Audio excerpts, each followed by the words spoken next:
here later.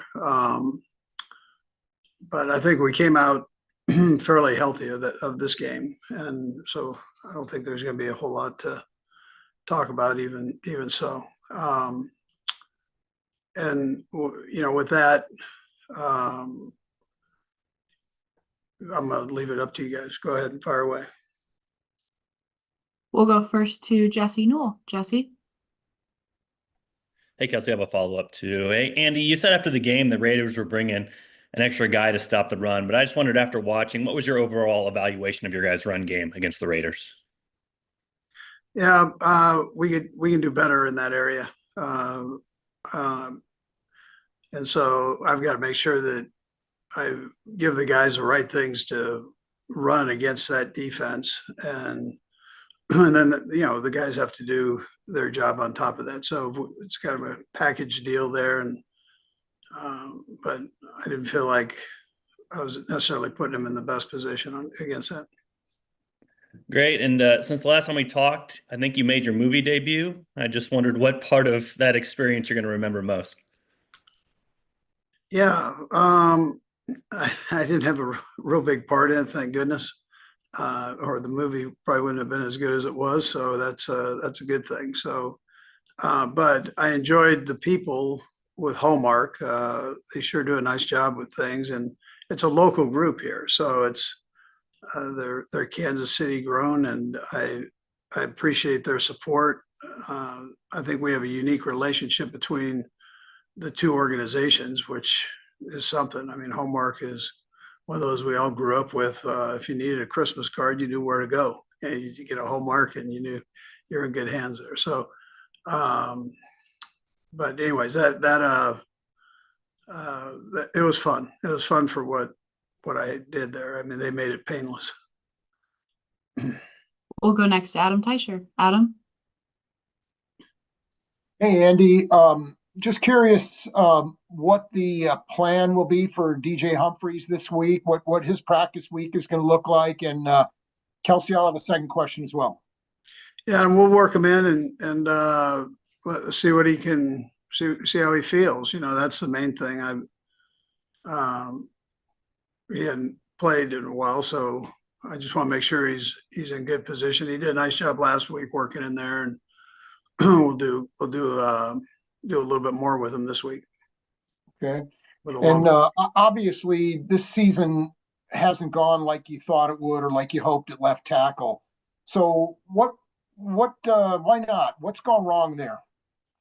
Yeah, listen, we've got young guys that we're working in there. And so, the growth, they're going against good players, and the good ones have gotten probably the better of us. But it's things that these guys will learn from, and they can bank for the future and get themselves better. And I think that'll help us down the road. So I mean, that's what I would tell you. We'll go next to Pete Sweeney. Pete? And Kelsey, I'll have a quick follow-up if I can. Andy, you guys replaced Nazeeh Johnson with Joshua Williams mid-game. Defensive side of the ball, I know, but just how did you feel like he did coming in? I know it's been up and down for him, but just reflecting on his film. Yeah, listen, I'm glad we have both of them. I think both of them can still work in there and do some things, and we haven't given up on Nazeeh or anything of that sort. I mean, he's coming off pretty major knee surgery, and so we've kind of kept an eye on him with that. And I think as we go forward, we can use both of them, I'm sure. And then just in a follow-up to Adam, do you think it's a possibility for DJ to start this week, or is it just strictly you guys are going to see how the week goes? Yeah, listen, last week was a short week, so we didn't have a whole lot of time to, for the fast part of the game practices. And so this week he'll have I'll have a better idea as we go, and he'll have a better idea. So how he feels, and then we just go from there. We'll just see how it all works out. We'll go next to Sam McDowell. Sam? Hey, Pete just really asked my question, but just wanted to clarify, you haven't made a determination yet, Andy, about who will start at left tackle this week? No, listen, I don't think that's probably fair to DJ.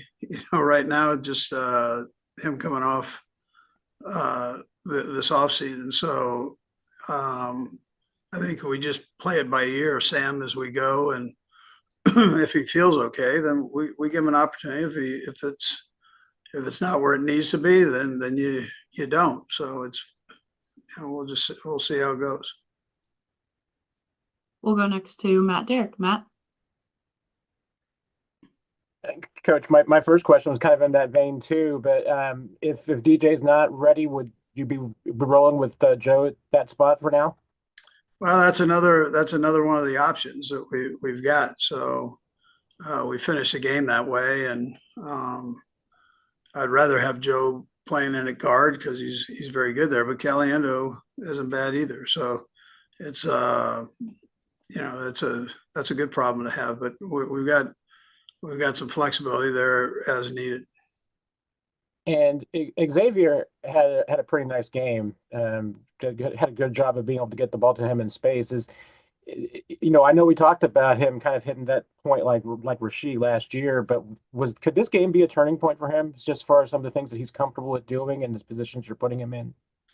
Yeah, man. I mean, he's getting better. I think that's what we all can see, and it's not a secret. He's putting that out there for everybody to see, and so I would.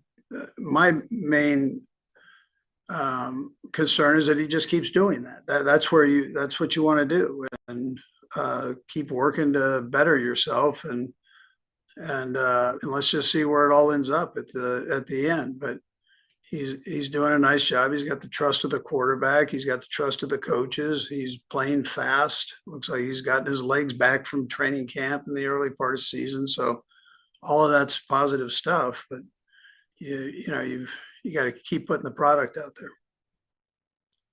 We have two more for you, Coach. We'll go first to Todd Lebo. Todd. Hey, Coach, with a young player like Wanya who struggled during the game, when you went back and graded everything out, was some of the struggles that he physically couldn't do something, or was it the mental part got to him? Could you kind of divide that up on a certain scale, and which one of those things is easier to fix, I guess? Yeah, sometimes things snowball on you, Todd. I mean, it's a little bit of everything gets you. He started off pretty good, and then it kind of went from there. And that happens with young guys. Nobody wants that to happen that way, but sometimes it happens, and then you kind of get frozen in your own feet there, and on what to do exactly. So, but listen, it's a great learning experience for him. I would expect him to do that.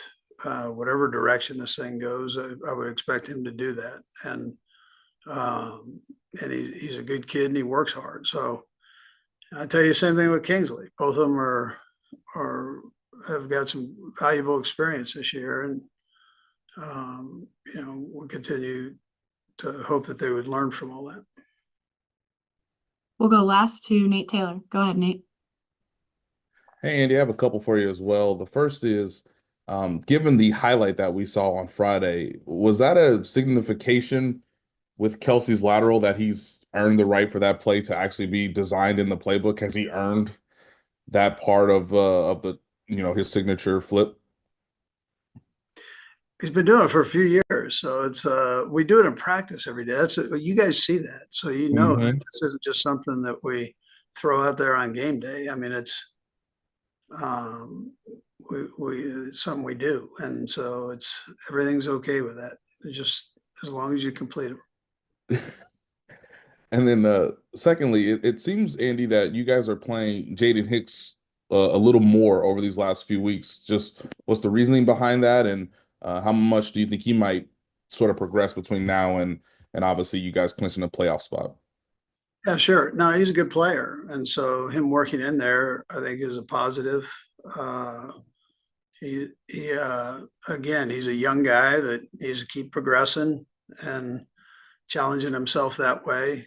I know the coaches have trust in him, and so we'll just see how things go moving forward. But he's earned that right to play more, and so he's got the confidence of Spags that way. And David. Thank you for the time, Coach. We'll let you get back to it.